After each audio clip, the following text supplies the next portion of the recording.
Justin Timberlake entered the news cycle in 2021, but not for reasons he might have hoped. The singer-actor has come under fire for some of his past behavior after the release of the New York Times Presents Framing Britney Spears documentary, which aired in February. Here's a look back at some of his most controversial moments.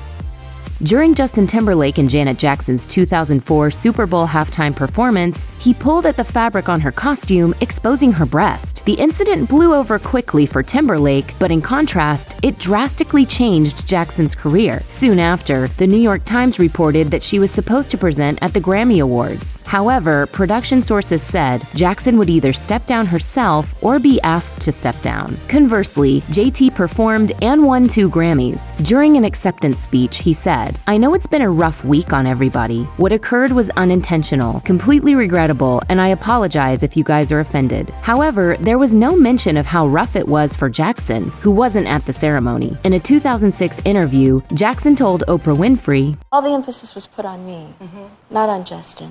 She considered him to be her friend, but they apparently haven't spoken since that night. Jackson then vaguely stated that there are, quote, "certain things you just don't do to friends." When Timberlake was announced as the 2018 halftime show performer, some people were outraged, with one tweeting, "Not to be negative, but why is Justin playing the Super Bowl and Janet is still blacklisted? #Justice for Janet."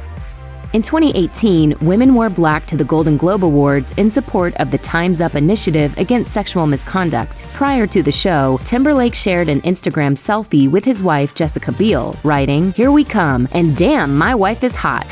#Time's Up. #Why we wear black." Some social media users felt that the caption was tone deaf, with one tweeting, "Doesn't 'damn, my wife is hot' play right into the whole reason for the Why We Wear Black campaign?" Someone else tweeted, "You can't say time's up right after you just did a movie with Woody Allen, knowing everything horrific he has done." Allen's adopted daughter, Dylan Farrow, accused the director of sexual abuse in 2014. Timberlake worked with Allen on the 2017 movie Wonder Wheel. According to another Twitter user, "You can't work with abusers and condemn them at the same time. It doesn't work that way." Despite pushback from Farrow and some disgruntled tweeters, Timberlake's career persisted. In the early 2000s, Britney Spears shared her desire to remain a virgin until marriage. After Spears and Timberlake split in 2002, Timberlake appeared on Hot 97's Star and Buck Wild Morning Show, where he was asked, "Did you Britney Spears?" He confessed with a laugh, saying, "Okay, yeah, I did it." Timberlake later discussed that radio interview with Rolling Stone, claiming, "I thought, well, maybe that's the sense of humor here, but anybody who listened to that show has to know it's a joke. They were promising me spins on the radio, so I was just pimping spins.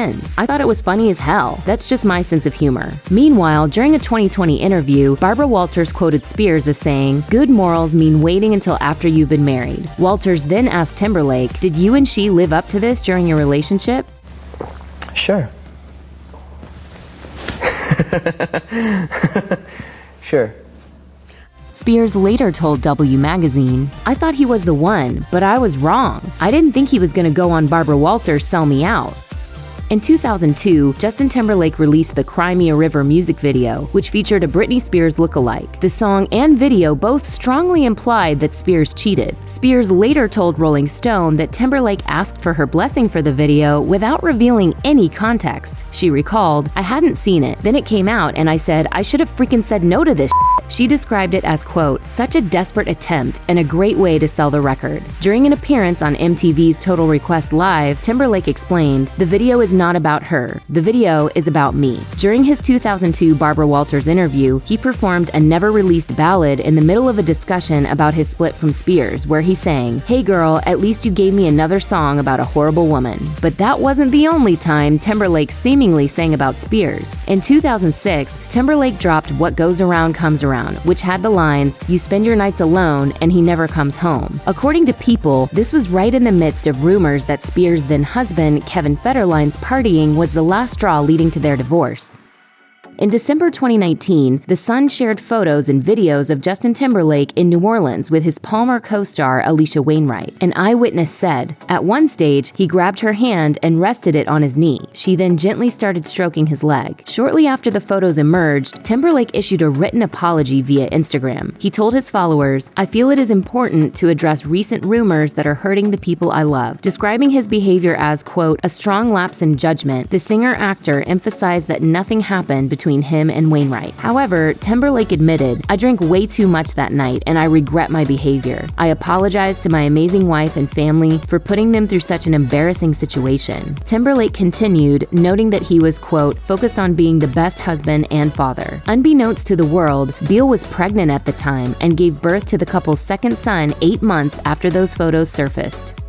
In 2013, Justin Timberlake dropped the single Take Back the Night. The song's title was problematic because Take Back the Night is also the name of an organization which, according to its official website, strives to end sexual assault, domestic violence, dating violence, sexual abuse, and all forms of sexual violence. The organization threatened legal action against Timberlake for using its trademarked name, with executive director Catherine Kestner telling Rolling Stone, "It just shows how far we have to go when Take Back the Night, as a historic movement to end sexual violence in all forms, is still not widely enough known, according to Mr. Timberlake, that he claims he didn't know that we existed." In addition to violating trademarks, Kestner took issue with the song's message, remarking, "In reading the lyrics, they're clearly sexual, but they're not about sexual assault. So I think the problem may be just confusion with how an overtly sexual song matches with the mission of ending sexual violence." Timberlake released an apology statement to Radar, noting that the song and its lyrics, quote, "don't have any association with the organization." He concluded, "It is my hope that this coincidence will bring more awareness to this cause." According to BET, in August 2014, Justin Timberlake tweeted and then deleted, "A happiest of B-days to my mother-chucking ninja, Madonna. Hope you have a great one, M." The post sparked immediate backlash, with people believing that Timberlake was using the word ninja to replace the N-word. The timing for Timberlake's tweet couldn't have been any worse, since it was shortly after the Black Lives Matter protests turned violent in Ferguson, Missouri, following the fatal shooting of Michael Brown. One person tweeted, "Justin Timberlake chose this week to call Madonna my ninja? I just can't." Instead of saying sorry, Timberlake retweeted a post which said, "The world is watching Ferguson." Nevertheless, Timberlake's career didn't face any consequences from this error in judgment. In 2016, Grey's Anatomy star Jesse Williams received the Humanitarian Award at the BET Awards. During his speech, Williams denounced people for burying Black people out of sight and out of mind while extracting our culture, our dollars, our entertainment like oil, black gold, ghettoizing and demeaning our creations, then stealing them, gentrifying our genius, then trying us on like costumes before discarding our bodies like rinds of strange fruit. Apparently, that speech resonated with Justin Timberlake, who tweeted, "Jesse Williams though, #inspired." Many Twitter users took issue with Timberlake, including journalist Ernest Owens, who asked, "So does this mean you're going to stop appropriating our music and culture and apologize to Janet Jackson too?" As reported by People, Timberlake replied and soon deleted, "Oh, you sweet soul. The more you realize that we are the same, the more we can have a conversation. Bye." Following the backlash, the Grammy winner took to Twitter with, "I apologize to anyone that felt I was out of turn. I have nothing but love for you and all of us." Justin Timberlake has served up many hair moments throughout his career, from his natural curls to a buzz cut and many styles in between. However, only one style truly caused controversy: his decision to sport cornrows as a white male. Timberlake has never actually apologized for rocking this style, which originated within the Black community, but he did sort of address the move during a 2011 interview with Playboy. When asked if he had, quote, "any particular fashion regrets," Timberlake joked, "God, I feel I've gone to therapy just to erase some of them. The cornrows I wore with NSYNC, that was pretty bad." Unfortunately for Timberlake, those mistakes will be on the internet forever, while continuing to upset many people. One person tweeted in 2018, "When, say, Justin Timberlake has cornrows, while Black folks with cornrows are stigmatized and treated as potential or probable criminals, that's cultural appropriation. Timberlake profits with his cool hairstyle, while the Black folks who started doing the style are punished." With so many of Timberlake's past mistakes resurfacing, many eyes are on the singer-actor to see how he behaves post-Instagram apology. We hope Timberlake truly learned some lessons in 2021, because if not, he may just find out that what goes around comes around. Check out one of our newest videos right here. Plus, even more Nicki Swift videos about your favorite celebs are coming soon. Subscribe to our YouTube channel and hit the bell so you don't miss a single one.